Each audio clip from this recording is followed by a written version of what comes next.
My girlfriend made me poop in a plastic bag.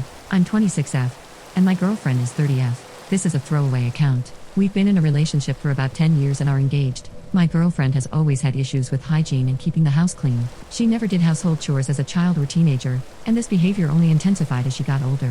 Since we met, she's never really taken care of her home. I've spent countless weekends over these 10 years cleaning and organizing her place myself. For about 3 years now, she has been dealing with depression. She has access to medication, psychologists, and all the support she needs for treatment. In addition, I've been helping her financially since the beginning of our relationship. I pay half her rent, cover all the expenses when we go out, and often provide extra financial help during the month. She has a good job but struggles to manage her income. Lately, her apartment has become a complete mess, and I honestly don't understand how she can live like this. Every surface is cluttered with trash and random objects. She avoids using dishes so she doesn't have to wash them, so everything is disposable: plates, glasses, cutlery, which she just throws around the house. The sheets smell bad, the floor is filthy, but the worst part is the bathroom. Somehow, she's managed to clog the toilet so badly that nothing goes down the drain. Last weekend, the toilet was full of feces. I had no idea until I saw it.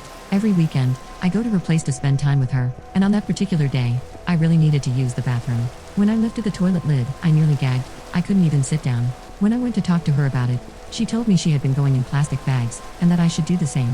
So, I did. There was no way to find a public restroom or mall nearby, so I had to go in a plastic bag. It was so disgusting and humiliating, and I felt incredibly angry with her. Afterward, I had to walk down 13 floors from her apartment to a trash can on the street with a bag. I felt tears welling up and a lump in my throat. I can't take this relationship anymore, but I don't know what to do.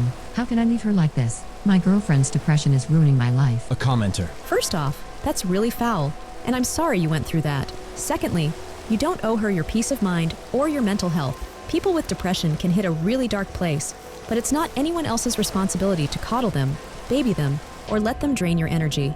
Deep down, you know that, as of right now, until she finds her way out of this and gets help, which she has to want and choose to do, you can't force it, or it'll never work. She's not going to get better. It's also not your job to make sure she gets that help. That's on her. If you can't handle the relationship anymore, then you already know what you need to do. I'm just here to say that you're doing the right thing. Your feelings are valid, and it's absolutely okay for you to put yourself first. Editing to add, op. It isn't your responsibility to save her or wait around for her to maybe pull her life together. Your only responsibility is to yourself. Do you want to marry someone who's terrible with money, doesn't clean, doesn't take care of herself, lives in genuinely dangerous conditions, and doesn't seem to care? Is that what you want long-term? Ops response. I really appreciate your support and kind words. I haven't told anyone about this because there's already so much going on in our relationship that no one else knows about. She's the only relationship I've ever had.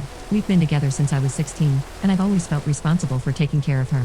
6 months into our relationship, she moved from her city to live closer to me, and she often reminds me of that. It's been 10 years now. I won't say I wasn't happy over these 10 years, but it's been really challenging to manage all of her needs. I have a good job with decent pay, and I'm building a house for the two of us. She says she's wasted 10 years of her life on me, which makes me feel incredibly guilty whenever I even think about leaving. I don't really have any friends or anyone I can confide in about this, and I'm in a very bad mental state right now. Commenter's response. Little sis, this is called gaslighting. She's manipulating and coercing you into your guilt, because if she keeps you miserable and keeps you thinking you won't be happy without her, then she never has to change. It's never your responsibility to take care of another adult just because they don't feel like it. She didn't have to move out to you, she chose to.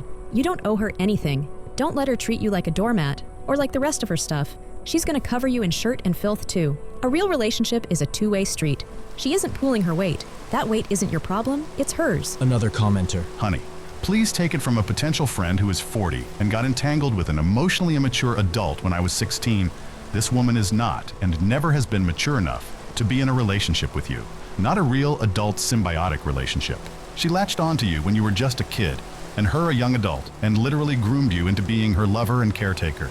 I'm not saying she was cackling like Snidely Whiplash over it, but she was definitely happy and relieved that she'd found someone to take care of her. Then it got even better when you started paying half her rent, and now you're literally shirting in a bag because her weaponized incompetence is enough to put you over the edge, and it finally did. Honey, you respect yourself, right? You respect your friends, right? What if this was happening with your friend and her partner, or your other friend and his partner? What would you say to them? What would you want for them? Because I say, as your Gestalt friend, you deserve a true partner. One who can be of help and comfort and succor to you, just as you are those things to her. You deserve a partner who'll share a home with you and prioritize their finances and time around your shared life. You deserve a partner who isn't constantly bringing you around only to put out her many fires. You deserve a partner who loves you, not what you do for her. Choose you.